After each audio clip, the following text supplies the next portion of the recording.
Thanks for joining us for another edition of Weekend Winners, proudly brought to you by 1Equine for the equine athlete. And what a night we've got ahead of us on Saturday night.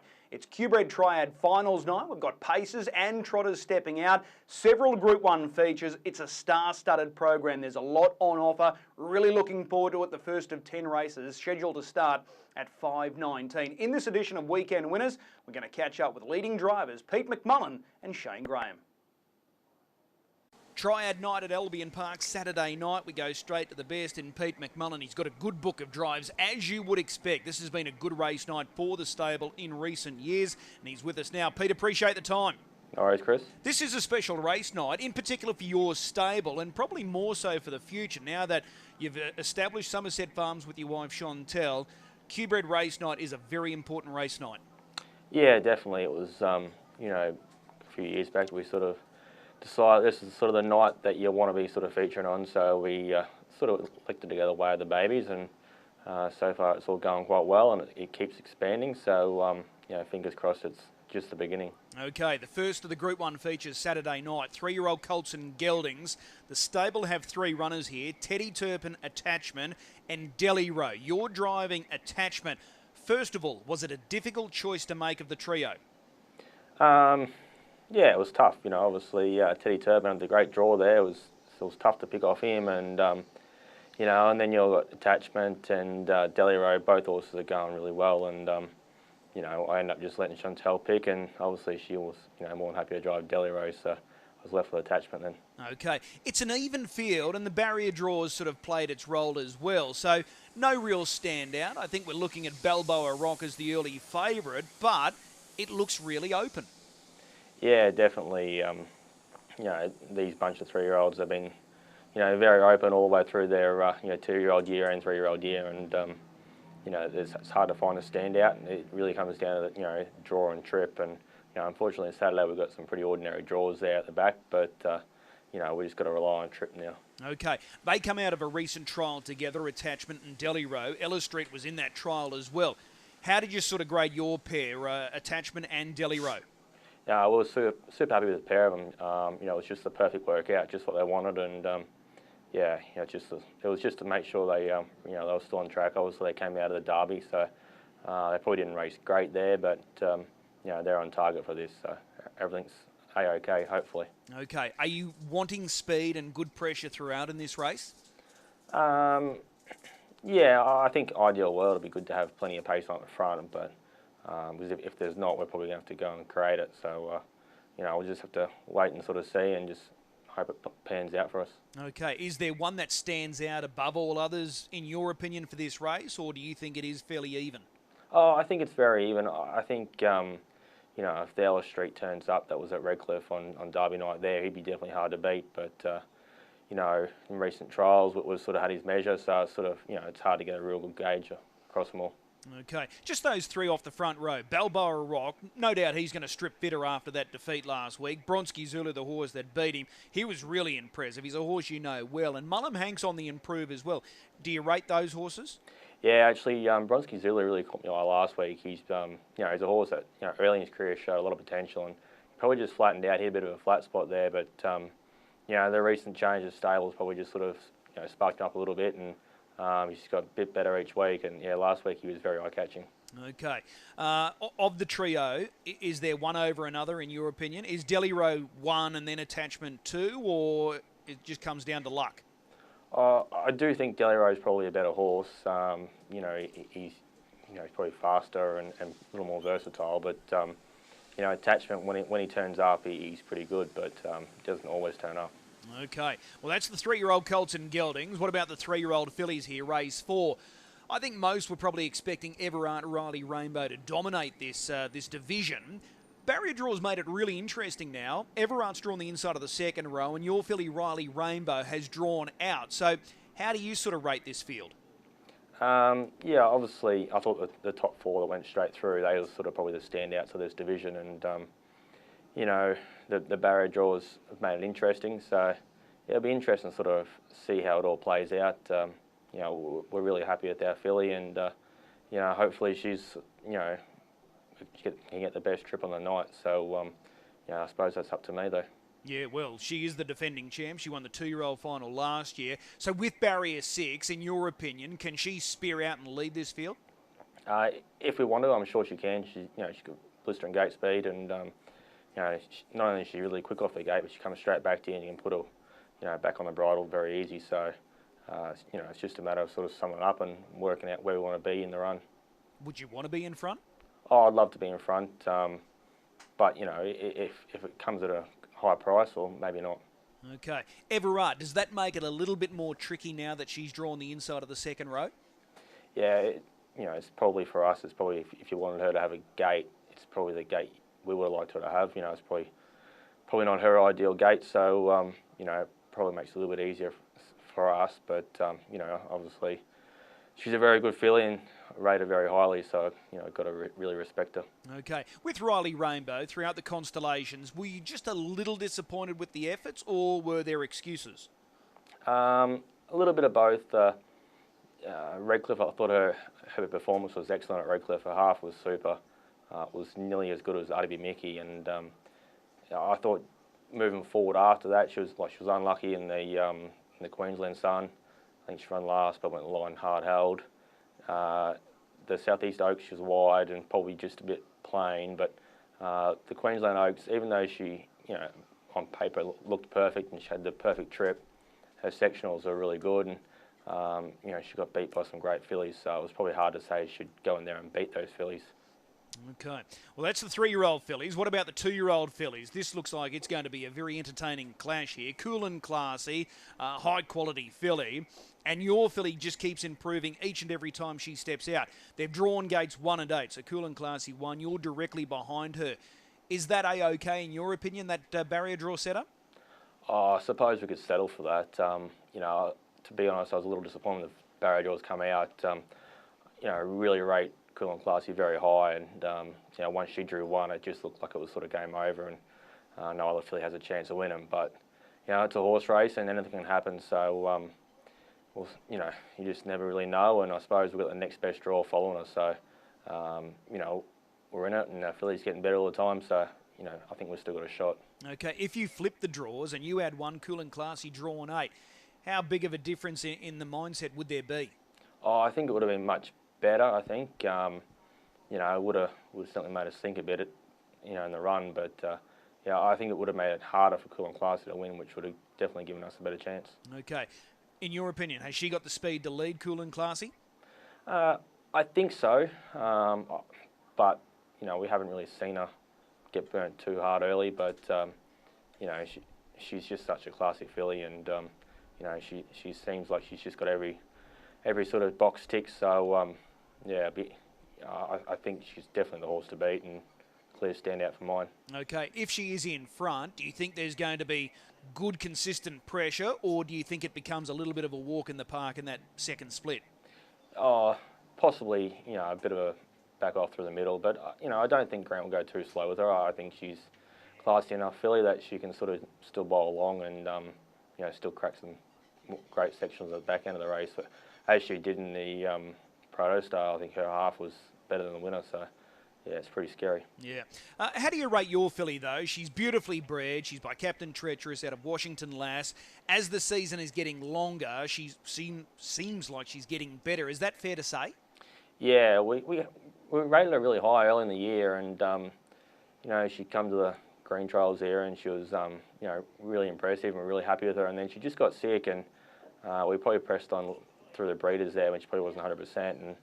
And she did come out and win the Breeders' Consolation, but she wasn't at her best, and she had a bit of a break, and she's come back from that, and she has sort of come back a bit better. So she's sort of back to where we sort of thought she could be, and if it probably take Cool and Classy out of this race, I think she'd be a very, very high chance, and probably hard to beat then. Yeah. All right. Well, let's talk about the boys now. The more I look at this field, the deeper it gets. This is a good quality field. The stable have got the 2 runners. Our Sweet Delight, Utterly Sweet. Our Sweet Delight. I know you rate this guy. This is his grand final on Saturday night, isn't it? Yeah, it is. Obviously, you sort of plan these races out a long way out, and so far it's all worked out pretty good. So hopefully we can get through this week as well, and so far everything seems to be going okay, so fingers crossed we can just sort of keep getting through the week okay, and it all works out well. Okay, so he's aiming for the double, the Breeders' Classic Triad double. Barrier 3, were you happy with that? I think it's as good as draw you could probably get. You know, I do rate the ones inside of us as well, though, so that's you know, sort of a little bit tricky to work out where he's going to be. But I don't think it matters too much, and you know, I think it's just a matter of trying to stay close and go from there. And you know, it's a very very competitive race. This one, it's probably the strongest triad I've sort of seen in recent years. There's no standout at all. There's probably 8 colts that could win this race, and the other 2 probably could with even luck as well. So yeah, it's a very good field all the way through, and you know, fingers crossed we've got the best one on Saturday night. Okay, so that being said, do you want to be the hunted or do you want to be the hunter from Gate 3 with our Sweet Delight? Either or, I'm not too worried, but you know, I'll just sort of see how it plays out in the early stages, and I don't want to commit to going forward or taking cover, so we'll just sort of work it out. And you know, I thought Fire Racer's trial last week was exceptionally good, so I thought it possibly may have been looking to hold the lead, so it makes it a little bit tricky, so we'll just have to sort of work it out at the start. Sorry, I was going to say, were you happy with that victory there of our Sweet Delight, fresh up off the break? Were you happy with what he did that night? Yeah, 100%. He was, you know, that's the happiest we've been with him. He, you know, we knew he'd be great off a helmet, and he sort of proved it there. But you know, just his manners are really good, and his sectionals are really good too. So, you know, we were super happy with him there, and we think he's sort of, you know, come on really well. So, hopefully everything's perfect for Saturday. All right. Utterly Sweet, on the other hand, he's flying under the radar. He was really good last week taking that heat. How do you sort of assess him? Yeah, he's a cool little colt. You know, he's just got better all the throughout the year, and I actually think he's going to be quite a nice horse next year. His manners are there, everything's there. He's just sort of probably a little bit little at the moment, and probably a bit of time, and he'll sort of you know, grow up and be able to match it with the big boys. Okay, he was strong last week, so is that a little part of his game that he is improving, that he is getting stronger? Yeah, I think so. You know, I think he's got it all there, and I'm sure in time to come he's going to sort of show how good he can be. And yeah, I think he's just going to be a horse that gets better and better throughout his whole career. Okay, 4-year-old Entires and Geldings final, the Tax Collector, 2 off the second row. Where's he at right now? Who knows really? He's up and he's down, and he's got me puzzled. But you know, fingers crossed he's got his A game here on Saturday night, because when he brings it, he's definitely a chance, but doesn't always bring it. So hopefully it's here Saturday night. All right. Well, it's a tough race, this one, because we're unknown with For Real Life. Ragazzo Di Tilly going well, but just having no luck with draws. Free Thinker's got a tricky draw. So the Tax Collector, if he brings his best, he should be competitive here. Oh, I think he'd be competitive, but yeah, you know, those 3 horses, you know, For Real Life, maybe down in form a little bit at the moment, but he's you know, he's definitely a very classy horse, so you can't sort of knock him. And Free Thinker, he's just got better and better this whole carnival, and even last week he ran 3rd, but his run sectionally was, you know, huge, so he's right in it. And Ragazzo Di Tilly, I think he went his last mile on 50 and change his last start there, so you know, he's racing super, so there's 3 very good horses there, and you know, if we could just be up with him, we'll be going pretty good, I think. Okay. You've picked up the drive on Sweet and Spicy in the 4-year-old mares. Is she some sort of place hope here? Yeah, probably some sort of chance there. It's not overly sort of, it's a very even sort of race, I suppose, and yeah, definitely got a chance for some minor spoils. All right, the last race, I'm keen to get your thoughts here. Lay Down Luna, last start winner. Have you and Chantel timed this to perfection with this mare and the way this race has sort of come together? Is she now the horse to beat here? Oh, yes and no. I think you know, she's still probably a little inexperienced, which, you know, possibly could bring her unstuck. But she definitely is improving all the time, and yeah, we've got a bit of time for her, and I think she will continue to get better as her career goes on. But you know, these 2-year-old trotters, they can be a bit tricky. It's sort of the best manners win the race, and yeah, you know, it's not always the best horse. So hopefully she just brings her manners there on Saturday night, which, touch wood, so far she's been pretty good. So you know, if she can come and behave and race well, we'll be happy. But you know, she's just sort of always improving. So fingers crossed it all works out. Has she improved with her work since that last start victory? Yeah, I think so. She had a bit of an ease up and then sort of come back, and she had a trial there a few weeks ago. We would have liked to give her another trial, but trials were cancelled. But yeah, all is going well, so fingers crossed it all works well. All right. Which drive are you looking most forward to this weekend? Oh, look, it's a tricky sort of night, and you know, it's hard to sort of know. I'm looking forward to Riley Rainbow probably the most. I think she's probably the easiest of my drives, but you know, all least pressure maybe. Don't know which way to look at it. We'll take the tip. Race 4, number 6, Riley Rainbow. As always, Pete, really appreciate the time. Best of luck to you and Chantel Saturday night. Hopefully there's some Group 1 glory just around the corner. Cheers. Thanks, Chris. Shane Graham now joins us to go through his book of drives for Saturday night. Triad night. Shane Graham is a 10 times Group 1 winner. A lot of those Group 1 victories have come on this night. QBred Triad final night. And he joins us now. Shane, appreciate the time. Not a problem, Chris. This is a special race night, not only for you, but for the entire industry. Yeah, that's right. You know, like it's our sort of main, you know, for our QBred horses and that. And I'm sure everyone, you know, these are the nights you want to perform on. All right, last year you tasted Group 1 glory with Quick Change. Let's start with race 3. 3-year-old Colton Gelding's here. Bronski Zulu, he's right in the calculations here. He was awesome winning his heat last week. Yeah, he was. He had to do a lot of work in that, and it was a solid tempo. So I think, yeah, like even over the whole carnival, he sort of held his own, you know, and he was in much stronger company. So, yeah, look, he'll still need, you know, a little bit of slice of luck his way, but, yeah, on his heat run, he'll be right there. You've driven him a lot, you've raced against him a lot, but did he surprise you with that performance last week? Yeah, he sort of, you know, he's probably lost a bit of his high speed and gained a bit of toughness, I think. So, and I think that showed last week. Okay, so with gate 4 on the weekend, do you want to get aggressive early? Do you want to try and make a play for the lead? Do you want to hold that position outside the leader? Yeah, look, I you know, without speaking to connections, I'd imagine from the draw we've got to go forward and use it. And you know, the main rivals are off the back as well as inside of us. So you know, we've probably got to make the most of our draw. It's a deep race, isn't it? You can make a case for quite a few in this field. Yeah, it is. You know, and you know, it'll probably come down to whoever gets the best trip. So, you know, that's why we've probably got to be mindful and not doing too much. But, yeah, no, it's a strong field. Yeah, and the way the barrier draws unfolded, it certainly evens out the race as well. Yeah, it has. Okay, so that's Bronski Zulu, race 3. What about race 4, 3-year-old fillies? Hay Bale Hustler, also a heat winner last week, trained by your dad, Wayne. Is this filly coming right at the right time? Yeah, look, she went better, and I think she's still, you know, probably another 12 months off at best. But, you know, she is improving. But, yeah, look, you know, I can't see her repeating the heat performance. Okay, the two big guns here are Everard and Riley Rainbow. And when you look at their draws, it's not going to be easy for them. Everard inside of the second row, Riley Rainbow wide off the front row. So did that sort of give you some sort of hope here?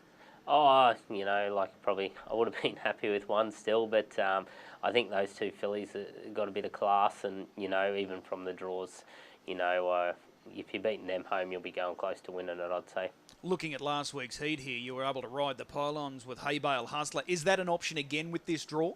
Yeah, look, you know, we're going to have to still have a soft trip, you know, just to get into the minor place money. So, you know, like we'll have to work forward, but still have to get soft trip. Okay, and just looking back at that replay, she was strong over the last furlong. Were you happy with the way she ran through the line?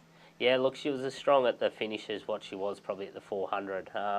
I think she's, you know, she mightn't have a real high turn of speed, but she can hold her speed. So, you know, like for her, the quicker they go, the better it'll be for her. Okay. Race 5, Group 1 2-year-old fillies final. Cool and Classy is a clear favourite. Your drive is the Talk Effect. A filly by Captain Crunch. She's won 3 of her last 4. Can she trouble Cool and Classy, in your opinion? No, not from the barrier draws, you know. Like, with them fillies coming up with 1 and 8, and you know, Cool and Classy, she went just enormous in with the Protostar. So yeah, look, we needed the draws to be better our way, but you know, I'm sure we're looking at a place chance. Okay, so what were you hoping for? 1 or 8, obviously, for Pretty your much. filly. Yeah, right. Cool and Classy. She's got the speed to lead, doesn't she, from the inside? Yeah, I'd say so. Okay. Do you have a look early? Yeah, look, you still got to go forward. You know, they're 2-year-old races and anything can happen. So, you know, she got off the gate good, so we'll still go forward. But, yeah, look, we need to have a pretty soft trip. Okay. Out of the 2 victories from her past 2 starts, which was better, last week or 2 starts ago? Yeah, it's hard to say. Probably last week. You know, she's a big green filly. Like, she doesn't even know what she's doing yet.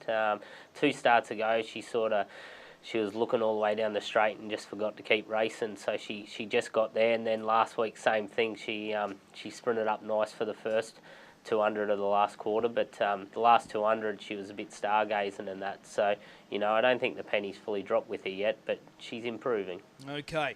Race 6 for the 2-year-old Colts and Geldings. This is a deep final, this one. This is going to be the race of the night. Yeah, I think so. You know, the way, you know, you can make a case of pretty much the whole field, I think, you know. So, yeah, it'll all come down to speed and luck and running. You drove 2 of the heat winners last week, Brave and Treacherous and the Torque Majority. You've elected to drive the Torque Majority. Was that easy, or did you have to give that a fair bit of consideration? Oh, look, probably it was easy. Like, you know, that probably got a soft spot for that whole family, Torque Majority, after having raced the mare and that. So, you know, it was probably always going to lean that way. But, look, you know, whoever probably did draw 1 was going to be hard to beat, but the way the barrier draws have come, you know, it's an open field. Okay, well, let's talk about the Torque Majority firstly. You know this family really well. He's still green, he's still immature, but last week taking the heat, you were forced to park out. Was that the type of run he needed going into a final like this?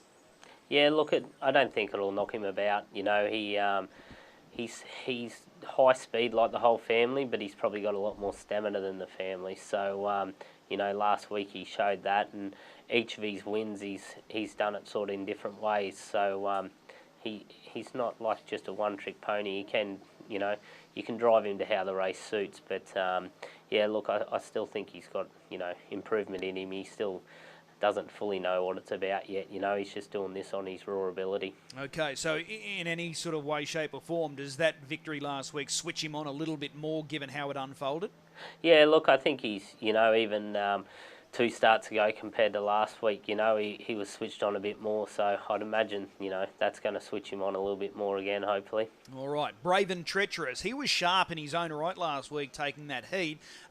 He's a speedy colt. He is, you know, he's a bit the same. He, you know, he's still learning what it's all about. But yeah, last week he done that quite well and within himself. So, you know, if he gets runs to, you know, run to suit, he's definitely within a shot too. Because yeah, he's got speed and he's got a bit of stamina about him. How much pressure do you think this race will generate? Yeah, look, you know, the way the barriers are, you know, I'd imagine there would be speed on, like. You know, they're, yeah, it's a $150,000 race, so, you know, you don't want to go home wondering, so I'd imagine there will be a fair bit of tempo on early. Yeah, it's a cracking race, no doubt about it. What about race 8, the 4-year-old mares? Your driver's Bronski Delight. Her numerical form doesn't read all that great, but she's dropping back in grade. Could she be a little bit of a sleeper here? Yeah, I think that's sort of, you know, fair enough.